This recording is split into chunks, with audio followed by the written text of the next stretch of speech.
नमस्कार दोस्तों। हम बात कर रहे थे अपनी खेती अपने बीज मुहिम की। तो जैसे पहले भी कई बार बात हो चुकी है कि किसान जो है वो बीजों के मामले में बिल्कुल उसका हालत हाथी जैसी है। हाथी की याददाश्त की कहानी आप सभी जानते ही हो कि बचपन में जो हाथी का बच्चा होता है वो भी किसी दूसरे जीव के बच्चों की तरह शरारती होता है। तो उसको एक छोटे से संगल से बांध दिया जाता है। तो बच्चे को तो शरारत करनी होती है, वो जोर लगाता है कि किसी तरीके से संगल मैं तोड़ के और बाकी की तरह शरारतें करूं, खेल कूद करूं। लेकिन उसमें उतनी ताकत नहीं होती, तो वो संगल नहीं तोड़ पाता है। 2-3 साल से तक 4 साल तक उसको संगल से बांध के रखा जाता है। फिर जैसे जैसे वो काम करने लायक हो जाता है तो उसको फिर जो महावत है वो सिखाते हैं। तो उसमें उनको सारी ज़िंदगी के लिए उसके मन में ये बैठ जाता है कि मैं ये संगल नहीं तोड़ सकता। तो यही हालत किसानों की हो चुकी है। अगर 10,000 साल का खेती का इतिहास ले तो 9,940 साल तक किसान का मन शांत था, फ्री था, अपने बीज पैदा करता था, उसी से उगाता था। साल दर साल दशकों तक, सदियों तक यही सिस्टम चलता रहा।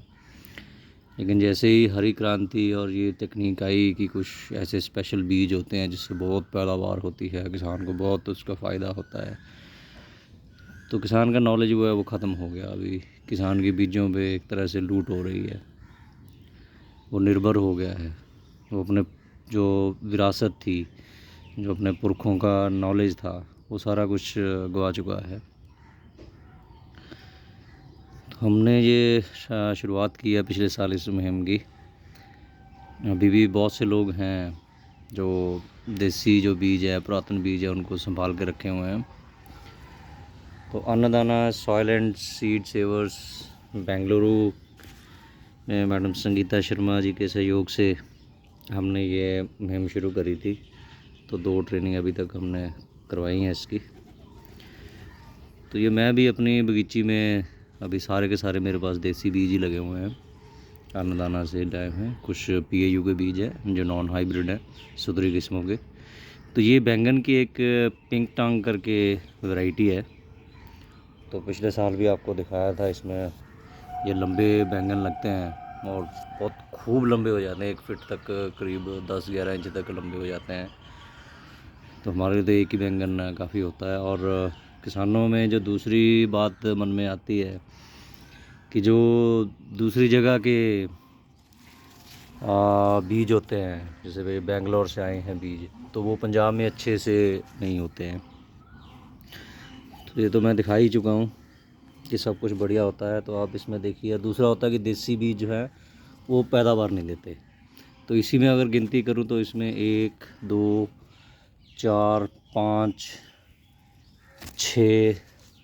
6 तो बैंगन लगे हुए हैं। और फूलों की बात करो तो 7 हो गया। 7 2 2 4 2 6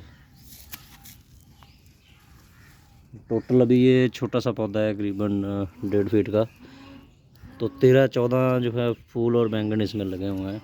ये दूसरा पौधा है, इसमें भी आप देखते हो बैंगन ये लगा हुआ है, फूल इसमें ये दूसरा बनना शुरू हो गया है। तो ये 2 पौधे हमने पिछली बार मैंने जैसे PAU की सिफारिश थी कि जुलाई में आप पनीरी लगा के इसको करो। मैंने शायद अगस्त में लगाई थी मौसम को देख के। तो खूब इसके सर्दियों में भी खाए, फिर इसको प्रूनिंग कर दी थी, काट दिया था क्योंकि सर्दियों में पत्ते जल जाते हैं। तो अभी दोबारा से ये रीजुवनेट हुआ है, तो खूब भरा पड़ा है। तो इन वैरायटियों का बड़ा अच्छा अभी रिज़ल्ट मिल रहा है। और भी हमने 3-4 वैरायटियाँ, उसके बीज भी, इसके भी और दूसरी वैरायटी के बीज भी तैयार करके किसानों को दिए हैं। आगे भी इसके तैयार करेंगे। तो किसानों को ये समझना पड़ेगा, उनको पढ़ना पड़ेगा, जहाँ पे अच्छा काम हो रहा है वहाँ जाना पड़ेगा, उनसे चर्चा करनी पड़ेगी, सीखना पड़ेगा कि कैसे देसी जो बीज हैं वो हम बचा सकते हैं ताकि लूट ना हो, और कैसे जो है किसान इससे अपने खर्चे भी बचा सकता है और अच्छी पैदावार भी ले सकता है। क्योंकि हमें कभी वो चीज़ें बताई नहीं गई हैं, हमें सिर्फ इतना बीज का ही कि किसान खुद बीज तैयार कर ही नहीं सकता, अपनी वैरायटियाँ नहीं तैयार कर सकता, तो हमें उतनी वैरायटियाँ तैयार करने की कोई ख़ास ज़रूरत भी नहीं है। हमें तो सिर्फ इनकी शुद्धता बरकरार रखनी है। वैरायटियाँ तो हमारे पास इतनी ज़्यादा हैं, बैंगन तो इंडिया की फसल है कि उसकी शायद गिनती भी नहीं की जा सकती। तो वैरायटियाँ तैयार करने की नहीं कि हमें वो हाइब्रिड तैयार करने हैं। तो हाइब्रिड भाई क्यों तैयार करने हैं जब हमारे देसी इतनी अच्छी पैदावार दे रहे हैं। तो यूनिवर्सिटी की आप किताब में पढ़ो तो आपको पता चलेगा कि बैंगन की जितनी किस्में हैं जो देसी से भी सुधरी हुई हैं या हाइब्रिड हैं, कोई ज़मीन आसमान का तो फ़र्क नहीं है हाइब्रिड में। तो फिर क्यों हाइब्रिड का प्रचार किया जा रहा है। और इसी तरीके से जो अगर किसानों का इस तरफ रुझान नहीं होता तो ऐसे ही जो साइंटिस्ट हैं वो ये कहते रहेंगे कि हाँ हमें वो बीटी बैंगन की ज़रूरत पड़ेगी। तो हमने बैंगन का भी ट्रायल करके दिखाया है कि बैंगन को बिना पेस्टिसाइड से आराम से खेती हो सकती है। तो ये देखो आप नीचे इसके रस चूस की तरह ये मिली बग है यहाँ पे, हमें तो इसका कोई नुकसान नहीं है, थोड़ा बहुत वो रस पी लेते हैं लेकिन फल जो है वो अच्छे से लगे हुए हैं। तो तेले का भी मौसम है, मिली बग आया है तो तेला भी आने वाला ही होगा। माइट का थोड़ा सा इस बार ज़्यादा अटैक है क्योंकि मौसम जो है 10-15 दिन बाद बारिश हो जाती है। तो इसका हमने किसानों को 4 साल सिखाया है, 2 साल नाभा में पंजाब में और 2 साल होशियारपुर में, कि आपको एक भी पेस्टिसाइड स्प्रे करने की ज़रूरत नहीं है।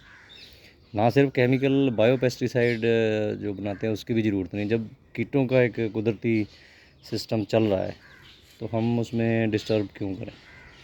तो आपको अच्छे से अच्छे पौधे लगा के उनकी अच्छी परवरिश करनी है और उसका ध्यान रखना है। तो खेतों में आप मल्चिंग ऐसे करेंगे तो मिट्टी की सेहत अच्छी होगी तो पैदावार भी अच्छी हो जाएगी। जो ट्राई करना है अभी हम अन्नदाना बेंगलोर की अलग अलग किस्में जो है अभी 2-3-4 किस्में तो अच्छा यील्ड दे रही हैं। तो बीज किसानों को दिए, अब किसानों से फीडबैक लेंगे कि उनका क्या तजर्बा रहा है। तो धीरे धीरे हम देसी बीजों को काम को आगे बढ़ाएंगे। तो यूनिवर्सिटी से भी जो उपलब्ध होंगे बीज उनको भी हम इनक्रेज कर रहे हैं। तो होशियारपुर में इनोवेटिव फार्मर एसोसिएशन की तरफ से ये एक ट्रायल भी चल रहा है जो होशियारपुर कृषि विज्ञान केंद्र और पीएयू सब्जी खोज के अंदर जो होशियारपुर में वहाँ साइंटिस्ट के सहयोग से जो पीएयू की वैरायटियाँ हैं जो ओपन पोलिनेटेड देसी से सुधरी हुई किस्में जो हैं उनसे उनका ट्रायल चल रहा है ताकि किसानों में कॉन्फिडेंस पैदा हो जाए कि वो अपने बीज खुद पैदा कर सकते हैं। और बीज में आत्मनिर्भर किसान ही सही मायने में आत्मनिर्भर किसान होता है। तो आप भी अपने बागवानी विभाग, कृषि विज्ञान केंद्र या यूनिवर्सिटी से बात करें कि कैसे बीज पैदा करने हैं। तो उसमें अलग अलग स्टेज में अलग अलग कार्रवाइयाँ करनी होती हैं। तो क्या वो छोटे छोटे नुक्ते हैं जिसको देख के, जिसको सीख के आप जो है अच्छा बढ़िया क्वालिटी का और शुद्ध बीज पैदा कर सकते हैं। ये 2 मानक होते हैं, एक तो क्वालिटी का बीज पैदा करना, अच्छा बीज, और दूसरा उसकी शुद्धता की जो वैरायटी है वो सेम रहे, उसमें कोई मिलावट नहीं हो। सो ट्राई ज़रूर कीजिए जी। अगर आपको देसी बीज चाहिए तो आप अन्नदाना बेंगलोर से भी मंगवा सकते हैं।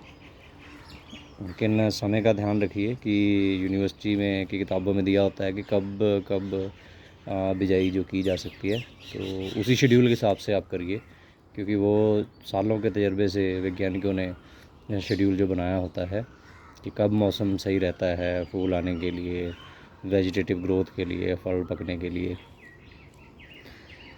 सो आप भी ज़रूर करिए जी। धन्यवाद।